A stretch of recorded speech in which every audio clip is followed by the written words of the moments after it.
Ela diz que Deus, Ele é Espírito. Ele é Espírito, e quando fala que Deus é Espírito, ela fala com relação à natureza dEle. A natureza de Deus. Em João, capítulo 4, verso 24, diz o seguinte: Deus é Espírito. Deus é Espírito. E é necessário que os seus adoradores o adorem em espírito e em verdade. Então essa primeira definição de Deus diz respeito à sua natureza, que Ele é Espírito. Talvez as mulheres que estavam no acampamento ouviram a Fabiana falar um pouquinho disso, porque nós conversamos um pouco disso em casa, mas que nós compartilhamos isso, foi um tema que nós estávamos conversando um com o outro. A segunda definição que Deus coloca acerca dele mesmo na palavra dele é que Deus é luz. Luz se refere ao quê? A sua manifestação. A palavra de Deus nos diz que a terra era sem forma e vazia. Havia o quê? Abismo, trevas sobre a face das águas. E o Espírito Santo, Deus, como luz, ordenou que houvesse luz. E há luz, houve luz. Então, a manifestação dele como luz.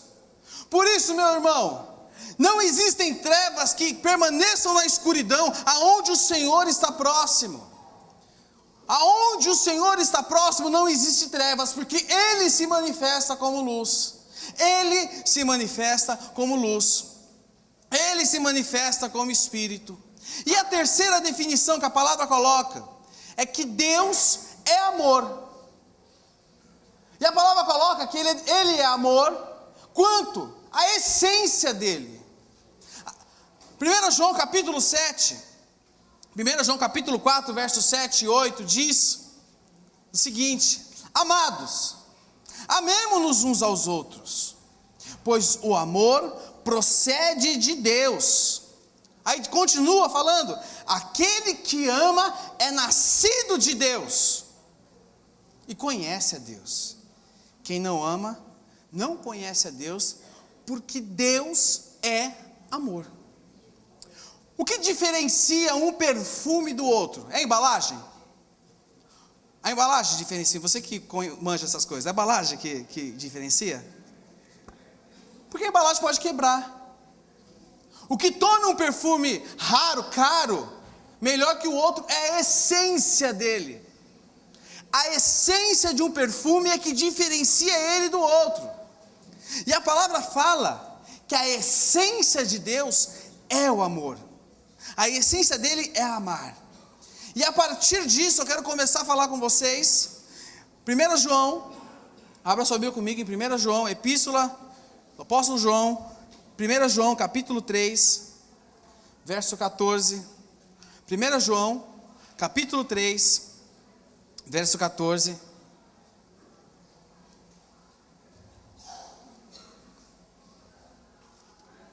Diz o seguinte: Sabemos que já passamos da morte para a vida, porque amamos nossos irmãos. Quem não ama permanece na morte. Então olha o que a palavra diz. Vamos prestar atenção no que o apóstolo João escreve aqui. Sabemos que já passamos da morte para a vida, porque amamos nossos irmãos. Quem não ama permanece morto, permanece na morte. Quem odeia seu irmão é assassino. E vocês sabem que nenhum assassino tem a vida eterna em si mesmo. Nisso conhecemos o que é o amor. Olha no que ele diz, que nisso que nós conhecemos o que é o amor. Jesus Cristo deu a sua vida por nós. E devemos dar a vida por nossos irmãos. Se alguém tiver recursos materiais e vendo o seu irmão em necessidade, não se compadecer dele, como pode permanecer nele o amor de Deus? Filhinhos, não amemos de palavra nem de boca, mas em ação e em verdade. Meus irmãos, João fala aqui da essência, daquilo que Deus é. Deus é amor. Ele fala sobre amar, sobre prática, sobre ação. Não somente o amor como um sentimentozinho que fica no meio do meu coração, que quando eu vejo a tal pessoa eu sinto algo por ela. Mas fala de prática, fala de ação, fala de fazer algo em prol. Aqui ele fala o seguinte: se alguém tiver recursos materiais e vendo o seu irmão em necessidade e não se compadecer dele, ele fala, como pode permanecer nele o amor de Deus? Meus irmãos, nós não devemos amar por afinidade. É muito fácil você amar uma pessoa que você tem afinidade, é ou não é? Não é fácil amar quem é legal? É fácil amar quem é legal. É muito fácil nós amarmos um outro irmão, uma outra pessoa, porque temos o mesmo temperamento.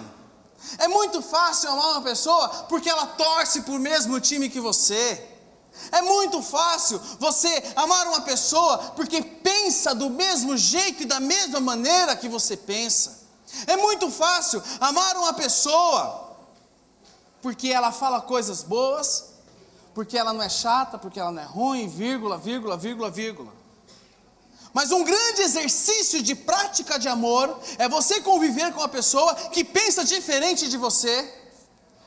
Um grande exercício de você praticar o amor é você conviver com uma pessoa que muitas vezes discorda, não ri das suas piadas, às vezes se opõe a determinadas situações. É aí que entra a prática do amor. E meus irmãos, a palavra de Deus, presta atenção, a palavra de Deus, eu nunca havia percebido isso na Bíblia, mas ela relaciona o amor e a fé. A palavra de Deus, algumas passagens do Novo Testamento, eu vou ler elas para vocês aqui, elas relacionam a fé com o amor.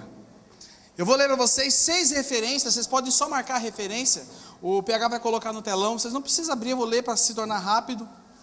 Primeiro é Efésios, capítulo 1, verso 15, as passagens que eu vou ler com relação às escritas do apóstolo Paulo.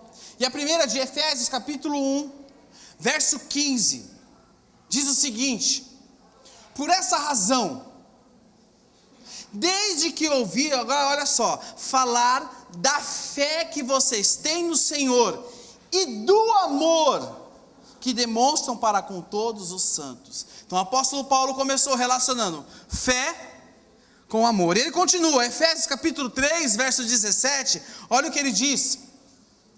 Um pouquinho mais para frente, Efésios 3, 17. Ele diz o seguinte: para que Cristo habite no coração de vocês, mediante a fé. Olha só, para que Cristo habite no coração de vocês, mediante a fé. E oro para que, estando arraigados e alicerçados em o quê? Mais uma vez o apóstolo Paulo relaciona fé e amor. Colossenses capítulo 1, verso 4, diz também algo sobre isso. Colossenses capítulo 1, verso 4 diz: pois temos ouvido falar da fé, olha só, pois temos ouvido falar da fé que vocês têm em Cristo Jesus e do amor que vocês têm por todos os santos. Mesma saudação que ele usa em Efésios. Gálatas capítulo 5, verso 6, também retrata a mesma coisa, onde diz, Gálatas capítulo 5, verso 6, porque em Cristo Jesus, nem circuncisão, nem incircuncisão tem efeito algum, mas olha o que ele diz aqui, mas sim a fé que atua pelo amor. 1 Tessalonicenses capítulo 5, verso 8, ele também diz, olha o que ele diz lá, 1 Tessalonicenses 5, 8, nós, porém, que somos do dia, sejamos sóbrios. E agora, olha o que ele coloca aqui, vestindo a couraça da fé e do amor, vestindo a couraça, ele coloca uma peça da fé e do amor, e o capacete da esperança da salvação. E 2 Tessalonicenses capítulo 1, verso 3, olha o que o apóstolo Paulo coloca aqui. Irmãos, 1 Tessalonicenses 1, 3. Irmãos, devemos sempre dar graças a Deus por vocês, e isso é justo, porque a fé que vocês têm cresce cada... Olha só, olha como ele associa a fé e o amor aqui. Porque a fé que vocês têm cresce cada vez mais, e muito o amor, aumenta o amor de todos vocês uns pelos outros. Ele associa o crescimento da fé com o crescimento do amor. A palavra de Deus nos liga a fé com o amor. Eu posso crer em Deus, mas se eu crer em Deus, eu tenho que amar meu irmão. Eu creio em Deus, eu tenho que amar meu irmão. Mas existem algumas situações que impedem que eu e você amemos da maneira que se deve amar. Eu queria colocar 3 situações para vocês aqui nessa noite. Por que não amamos como devemos amar? Sabe, meus irmãos, nós estamos tão longe do que a palavra de Deus nos diz sobre amor. Nós somos partidaristas. Nós amamos somente o que convém. Amamos somente o que dá ibope. Amamos somente o que é música para os nossos ouvidos. Amamos somente aquilo que amacia o nosso ego. E muitas vezes não temos vivido a essência de Deus, quando eu e você fomos criados por Deus. A palavra diz: façamos o homem como? A nossa imagem e a nossa... Nós temos essa essência na gente, a essência de amar. Mas existem pessoas que não amam. E a primeira situação que se levanta, que muitas vezes as pessoas não amam como devem amar, é porque elas amam tudo, menos o que precisa amar. Olha o que diz Mateus 22, verso 37 a verso 39. Mateus 22, 37 a 39. Olha o que a palavra nos diz.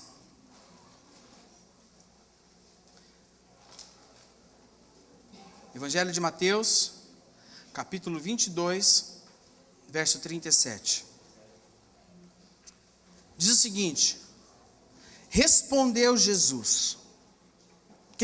Presta atenção, quem está falando isso aqui? Em algumas Bíblias está escrito em vermelho, é ou não é? Porque é Jesus que está falando. Olha o que ele diz: ame o Senhor, o seu Deus, de todo o seu coração. Todo é o que? É todo, é tudo. É de entrega total. Ame o Senhor, o seu Deus, de todo o seu coração, de toda a sua alma e de todo o seu entendimento. Este é o primeiro mandamento. E o segundo é semelhante a ele: ame o seu próximo como a si mesmo. Sabe, meus irmãos, nós amamos tantas coisas. São tantas coisas que competem a nossa atenção. São tantas coisas que dividem o nosso amor. São tantas coisas que brilham mais nas nossas vidas do que nosso verdadeiro amor ao Senhor. Hoje em dia tudo fica no espaço entre eu e Deus. Tudo se opõe a esse espaço. Sabe, meus irmãos, nós não obedecemos ao Senhor com a obediência que lhe é devida. Sabe por quê? Porque nós não o amamos como devemos amá-lo. Nós amamos tudo menos ao Senhor. A gente ama mais o time do que a Deus. A gente ama mais a televisão do que a Deus, mais o computador. A gente ama mais o trequinho aqui do que a Deus. A gente ama tudo mais do que Deus. E não damos a Ele atenção. enquanto houverem muitos amores nas nossas vidas, nós não conseguiremos colocar os nossos olhos naquele que é digno do nosso amor. Amém? Amém, meus irmãos? Segunda coisa que nos impede de amar como devemos amar. Existem pessoas que não conseguem amar porque estão travadas. Travadas com o seu passado. Quem aqui consegue a proeza de dirigir olhando pelo retrovisor? Sem olhar para frente, só pelo retrovisor. Só aqui, ó. Consegue? Consegue? Eu vi que você ia levantar a mão. Dá para fazer isso? Dá para fazer isso? De ré dá, né? Mas para frente. Na Radial Leste, horário de pico, de manhã tudo parado. Vai, para. Dá, irmãos? É a mesma coisa. Presta atenção. Existem pessoas que não amam como deve amar, porque tem marcas em suas vidas. Marcas de rejeição. Pessoas que foram rejeitadas quando pequenas. Pessoas que foram abusadas. Pessoas que foram traídas. Não só na vida sentimental, mas como também nos relacionamentos, né, interpessoais, relacionamentos de amizade. Traído por amigos. Traído na vida sentimental. Abusados por amigos. Abusados psicologicamente, fisicamente. Meus irmãos, existem pessoas que são travadas e não conseguem amar porque têm os seus olhos fixos em isso. Olham somente para isso. Para que existem 3 marcas de Cristo que se manifestam na igreja dele. A primeira marca é a vida de Cristo. A segunda marca é a cruz de Cristo, o caminhar na cruz. E meus irmãos, quando eu caminho de encontro à cruz, todas essas marcas elas são apagadas e deixadas para baixo. Por quê? Porque a cruz de Jesus, o poder da cruz, a restauração, a cura que o Senhor Jesus proporciona nas nossas vidas através da cruz dele, fazem com que essas marcas não tenham poder sobre as nossas vidas. Sabe, meus irmãos, o Senhor Jesus na cruz, ele disse assim, ele sentiu o peso da rejeição. Em determinado momento ele disse: Deus meu, por que me desamparaste?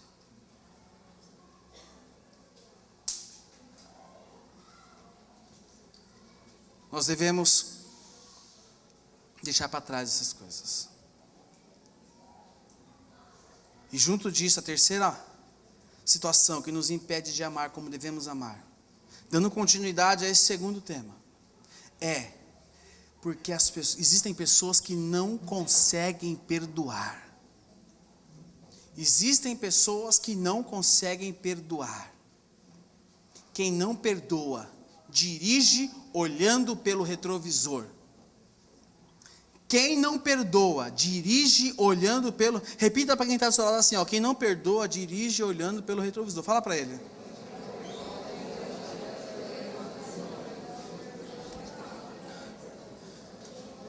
Olha que Jesus fala disso. Jesus fala disso, irmãos. Abra sua Bíblia comigo no Evangelho de Mateus, capítulo 18, verso 21.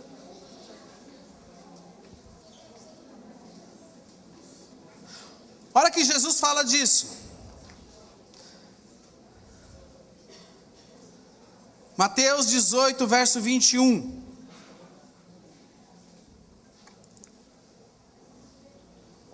Diz o seguinte, olha só. Então Pedro, quem foi que se aproximou de Jesus? Pedro era discípulo, sim ou errado? Certo ou errado? Ele era discípulo, mas Pedro, sendo discípulo, andava armado.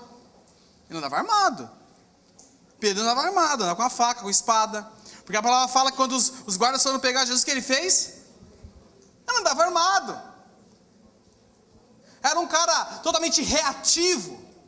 Era um cara explosivo, conforme nós vemos na palavra. Era um cara que não pensava muito de falar a primeira palavra. Ele já ia falar, vai reagir. Depois ele, opa, fiz besteira. Falei que não devia. E olha o que ele fala para Jesus.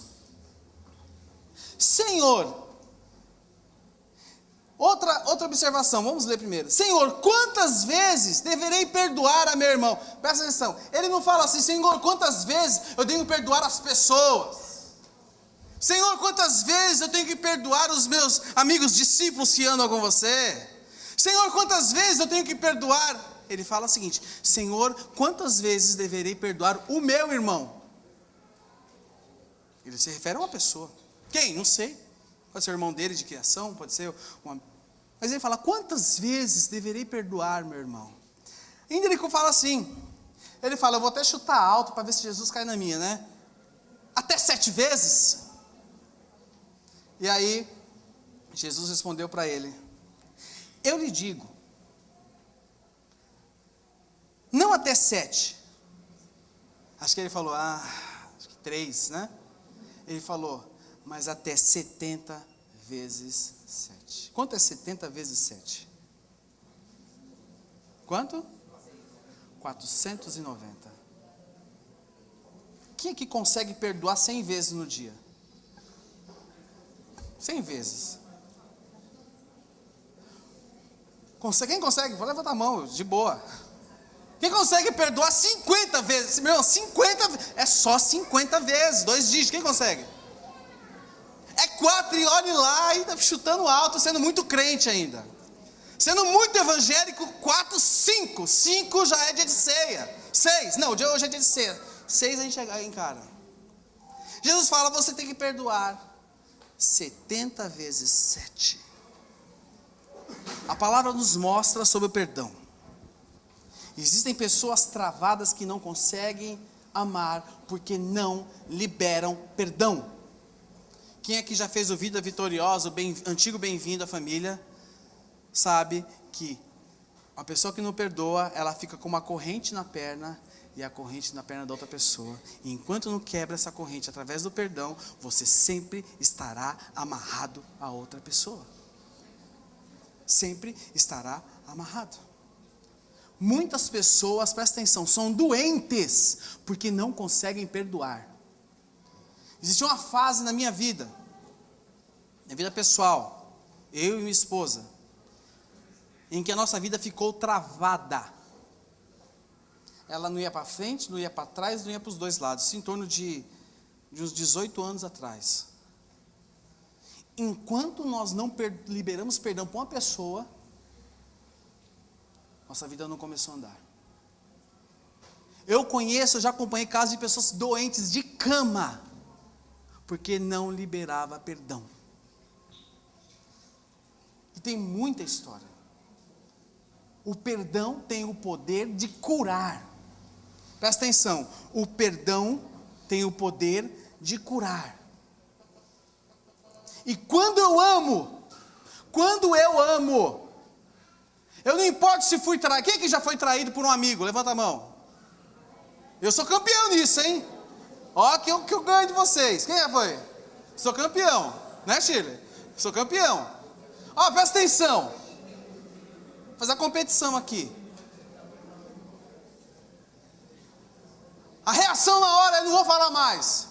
Mas a palavra nos instrui, nos ensina a perdoar. Meus irmãos, o céu, presta atenção, o céu vai ter cheio de gente que foi perdoada pelos seus pecados, né? E vai estar cheio de pessoas que perdoaram também. Nós expressamos o amor quando nós perdoamos. Nós fomos perdoados, presta atenção, nós fomos perdoados para sermos perdoadores. Eu não sei qual a sua condição aqui nessa noite. De manhã o Senhor fez algo poderoso no nosso meio aqui. Não sei se você é marcado por uma traição, por um abuso. Não sei qual marca que você carrega na sua vida, que você não consegue amar. Mas nessa noite, o Espírito Santo de Deus vai tocar, vai trabalhar na sua vida, e algo novo vai acontecer em você e através de você, em nome de Jesus. Vai acontecer algo poderoso, porque o Espírito Santo de Deus está falando com você nessa noite. O Espírito Santo está te fazendo entender a real necessidade que você tem que perdoar, porque você ama. Quem ama, perdoa. Você foi perdoado por Senhor Jesus, sim ou não? Sim. Você merecia? Merecia. Mas Ele te perdoou. Por quê? Porque a essência dele é amor. E Ele te ama, Ele te amou e vai te amar eternamente. E nós estamos nessa mesma essência. Queria ter um momento com vocês agora de oração. Queria orar com vocês. Mas eu queria que você, durante essa oração, se você tem alguma marca na sua vida, alguma situação que precise de perdão, que você coloque diante de Deus. Eu queria pedir que você se colocasse de pé.